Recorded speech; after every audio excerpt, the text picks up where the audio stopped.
Joining us now to talk about all of this is national politics reporter for Politico, Eli Stokols. He joins us, as you see, from the Politico newsroom in Arlington, Virginia. Eli, great to have you with us. So set the record straight for us. Was Donald Trump's trip to Mexico a net benefit or minus for his campaign? Because each side is predictable in how they're painting it.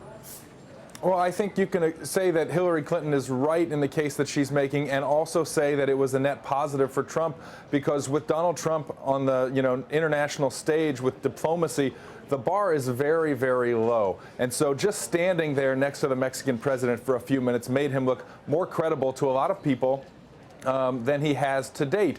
Now, there's a lot of cognitive dissonance required to see him standing there and playing nice with the Mexican president, and a lot of cognitive dissonance to accept that and to not remember and recall all the statements that Hillary Clinton is referencing. But I think people look at facts in a sort of piecemeal way these days, and for those people who just see Donald Trump standing there and say, he didn't screw that up too badly, I think it was a net win. Now, it was a jarring juxtaposition with the speech, the fiery immigration speech he gave just hours later in Phoenix, Arizona, where he's talking about deporting all the undocumented immigrants in this country as fast as is humanly possible.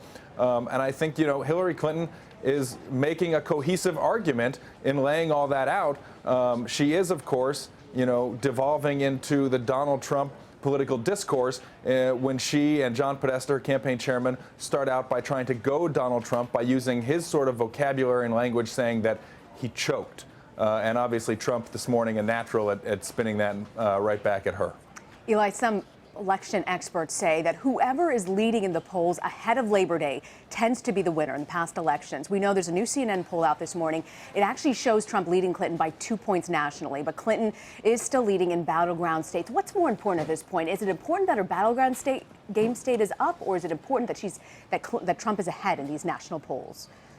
Well, again, you can take a piecemeal approach to this and sort of pick out the polls that support your way of viewing the election. I think if you step back from this, Clinton still is about a 3-to-1 favorite to win this election because of where she stands, not just nationally. I mean, Donald Trump can barely get out of the low 40s nationally. Hillary Clinton has dropped a little bit. Her convention balance has finally ended. She's come back down to the mean, and that's why you have a little bit of a closer race. But she is still ahead of him in a lot of the swing states. There are only 4 or 5 swing states that are even close right now for Donald Trump. There are, red states like Arizona and Georgia and Utah that appear to be very much toss-ups at this point. That's an advantage to Hillary Clinton. So I think at this point, yes, the race has narrowed somewhat in the last couple of weeks as Hillary Clinton has really been off the campaign trail raising money, as she has been damaged by kind of the drip, drip, drip of revelations related to emails and the Clinton Foundation. And Trump has cleaned it up a little bit. He's on the teleprompter. He's not ad-libbing his way through rallies anymore. Kellyanne Conway, his new campaign manager, is doing a pretty good job of focusing him as best she can, and yet all that considered, this is still Hillary Clinton's race to lose at this point, with the debates coming up in a few weeks being really the one last big chance Trump has to change that equation and to put himself in a better position. And you really wonder what at this stage could sway undecided voters. Many people's opinions seem relatively set. There's this conversation about pay to play. Trump has shrugged off questions surrounding his foundation's donation to Florida Attorney General Pam Bondi around the time she was deciding whether or not to pursue an investigation into Trump University. Now, Trump has repeatedly claimed Hillary Clinton is guilty of pay-for-play politics because of the Clinton Foundation and her time as Secretary of State. Is this a type of double standard? Should Donald Trump now just avoid this topic altogether? Or perhaps is there something to be gained by this strategy?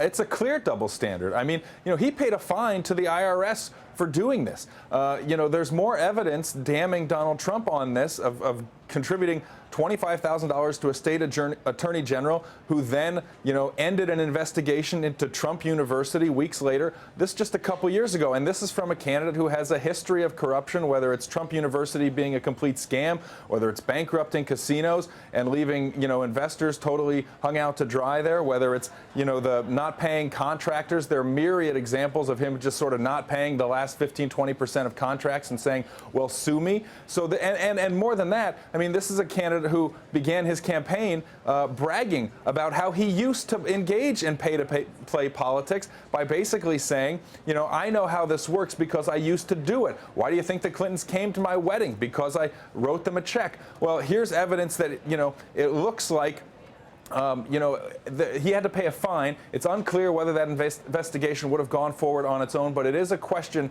that should be asked given the amount of scrutiny that has come out and been focused on the Clintons, on the emails, on all of the stuff with the foundation. And yeah, there is a lot of smoke there, but nobody has found a smoking gun when it comes to the Clintons. I'm not sure this is a smoking gun with Donald Trump either, but it is the very pay-to-play question that he has turned into a very damaging attack on the Clintons. You know, you get the sense that voters have a meta-narrative with these campaigns, and they have come to see Donald Trump as the crazy, unstable one, and Hillary Clinton as corrupt. And maybe there's not room for them to see him as both crazy and unstable and also corrupt. But I think the Clintons are going to be pushing this out and saying, you want to talk about this with us, we're going to talk about it with you. And I think you will see more coverage of this. And both candidates' unfavorability close to 60%. It'll be interesting, Eli, to see exactly how the voters respond and whether they turn out in November. Eli Stokols with Politico. Thank you, Eli. Thank you.